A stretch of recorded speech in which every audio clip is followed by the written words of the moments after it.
ഓം ശാന്തി. നമ്മുടെ ശരീരത്തിലെ ചക്രങ്ങൾ ഊർജങ്ങളെ ശരീരത്തിലേക്ക് പ്രസരിപ്പിക്കുന്നതായിരിക്കുന്ന ഊർജ കേന്ദ്രങ്ങളാണ്. അതിനെയാണ് നമ്മൾ ചക്രങ്ങൾ എന്ന് പറയുന്നത് തന്നെ. അതിൽ ഏറ്റവും ഉയർന്ന സ്ഥാനമായിരിക്കുന്ന സഹസ്രാരപത്മം, അത് എല്ലാ ഊർജത്തിലും ഹൈലി പോസിറ്റീവായിരിക്കുന്ന എനർജി ആവുന്ന സമയത്ത്, അഥവാ ദേഹബോധത്തിൻ്റെ ബന്ധനത്തിൽ നിന്ന് ഒരാൾ തികച്ചും മുക്തനാകുന്ന അവസ്ഥയിൽ 100% ആക്ടിവേറ്റ് ആകുന്ന ഒന്നാണ് നമ്മുടെ സഹസ്രാരപത്മം. നമ്മൾ സാധാരണ ദേവീദേവന്മാരെ ദിവ്യാത്മാക്കളൊക്കെ വരയ്ക്കുമ്പോൾ അവരുടെ തലയ്ക്ക് ചുറ്റും ഒരു പ്രകാശത്തിൻ്റെ പ്രഭാമണ്ഡലം വരയ്ക്കുന്ന നിങ്ങൾ കാണുന്നുണ്ടാവും. ആ പ്രഭാമണ്ഡലത്തിൻ്റെ കാണിക്കുന്നത് തന്നെ ആ ആജ്ഞാചക്രവും സഹസ്രാരപത്മവും അത് 100% പ്രകാശമാനായി മാറുന്ന സമയത്ത് അവിടെ നമുക്ക് അതിൻ്റെ ചില ക്യാമറകളിൽ പോലും അതിൻ്റെ വൈബ്രേഷൻ കാണാറുണ്ട്. അത് ഓറ എന്ന് പറയുന്നത് 100% പ്രഭാവശാലിയായിട്ട് മാറും.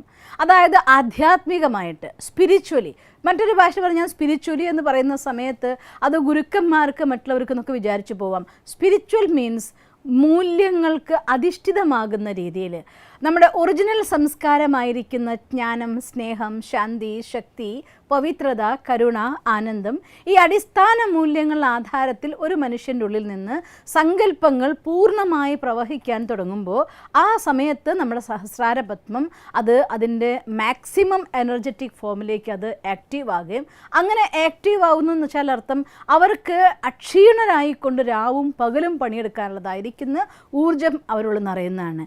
ഈവൻ അവരുടെ ശരീരത്തിന് ഒരുപക്ഷെ ക്ഷീണം അനുഭവപ്പെട്ടാൽ പോലും അതിനെ അതിജീവിച്ചുകൊണ്ട് അവർക്ക് തൻ്റെ ലക്ഷ്യത്തിലേക്ക് മുന്നേറാനുള്ളതായിരിക്കുന്ന ഒരു സെൽഫ് മോട്ടിവേഷൻ സൈക്കിൾ എന്നൊക്കെ പറയാം.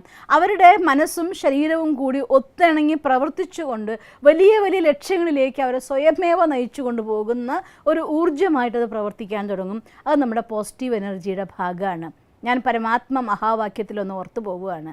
ഈ കാലഘട്ടത്തിൽ അഥവാ സംഗമയുഗത്തിൽ ഒരു മനുഷ്യനെ അവരുടെ ഏറ്റവും ഉന്നതിയിലേക്ക് കൊണ്ടുപോകാനുള്ളതായിരിക്കുന്ന സ്പീഡ് കൂടിയതായിരിക്കുന്ന വാഹനം ഏതെന്ന് ചോദിച്ചാൽ ആശീർവാദമാകുന്ന റോക്കറ്റ് എന്ന് പരമാത്മാവിൻ്റെ മഹാവാക്യം. എന്നുവെച്ചാൽ ഒരു റോക്കറ്റ് എങ്ങനെയാണോ സ്പീഡിൽ ഹൈറ്റ്സിലേക്ക് പോകുന്നത്, അതുപോലെ ഒരു മനുഷ്യൻ അവൻ്റെ ജീവിതത്തിലേക്ക് ഹൈറ്റ്സിൽ പോകാൻ വേണ്ടി വളരെ വേഗത്തിൽ ഉയർത്തുന്നതായിട്ടുള്ള സാധനമാണ് ആശീർവാദം. ഈ ആശീർവാദം നമുക്ക് എപ്പോഴാണ് കിട്ടുന്നത്?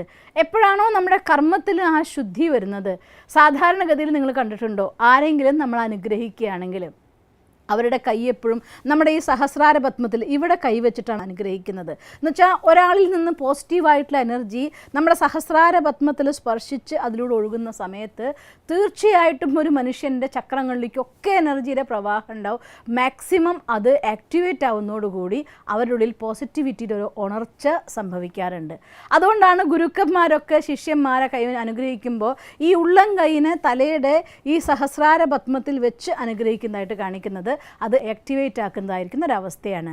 പലപ്പോഴും യോഗ സാധന ചെയ്യുന്ന ആളുകൾ തലയുടെ ഈ നെറുകയിലായിട്ട്, നമ്മൾ സാധാരണ ഭാഷയിൽ അമ്മമാരൊക്കെ നമുക്ക് കുളിച്ചു കഴിഞ്ഞാൽ രാസ്നാദി പൊടി തിരുമ്പി തരുന്ന ഈ ഒരു സ്ഥാനം കൃത്യമായിട്ട് ഈ സ്ഥാനത്തായിട്ട് നോക്കിക്കഴിഞ്ഞാൽ അവിടെ ചില ആളുകൾ പറയും അവിടെ ഒരു ചലനം പോലെ തോന്നുന്നു, അവിടെ ഒരു ഉറുമ്പരിക്കുന്ന പോലെ തോന്നുന്നു. അങ്ങനെ പലതും പലരുടെ ഭാഗത്തുനിന്നും അനുഭവങ്ങൾ പറയാറുണ്ട്. ചിലർക്ക് ആജ്ഞാചക്രത്തിൽ ഈ സ്ഥാനത്ത് ഒരു മിടിപ്പ് പോലെ തോന്നും, ആക്ടിവേറ്റ് ചെയ്യുന്ന പോലെ തോന്നും. ചിലർക്ക് ഈ സ്ഥാനത്ത് തോന്നും. ഇത് രണ്ടും ഒരാളുടെ ഉള്ളിൽ പോസിറ്റീവ് എനർജി വളരെ ആക്റ്റീവ് ആവുന്നുള്ളതിൻ്റെ പ്രൂഫാണ്. അതുകൊണ്ട് നമ്മുടെ കർമ്മം കൊണ്ട് പോസിറ്റീവ് എനർജീനെ ആക്ടിവേറ്റ് ആക്കേണ്ട സാധനമാണ്.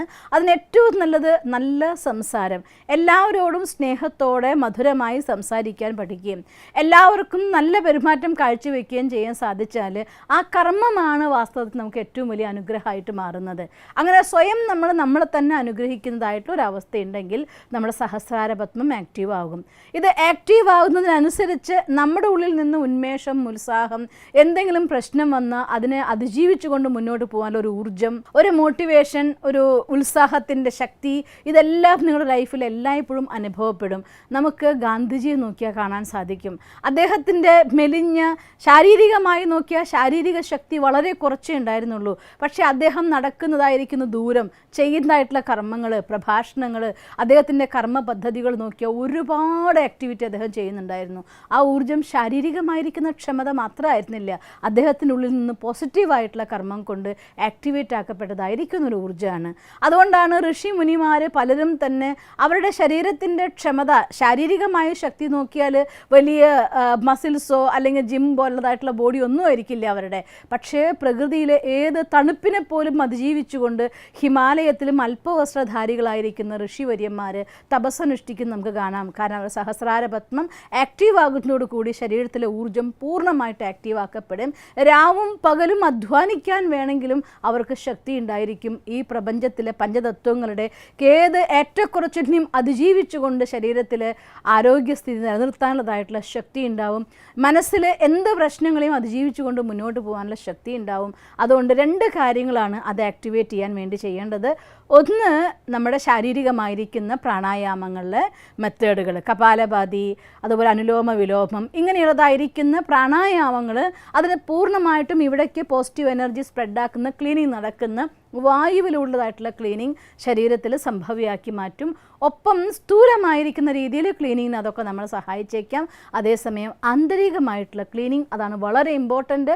അതുകൊണ്ട് നമ്മളോട്, മുതിർന്നവരോട്, വലിയവരോട്, മാതാപിതാക്കളോട്, ഗുരുജനങ്ങളോട് ആദരവോടെ പെരുമാറിക്കൊണ്ട് അവരുടെ ഹൃദയത്തിൽ നിന്ന് നിങ്ങൾക്ക് പോസിറ്റീവായിരിക്കുന്ന വൈബ്രേഷൻ കിട്ടിയാൽ സ്വാഭാവികമായിട്ടും ആ ചക്രം ആക്റ്റീവായിരിക്കും.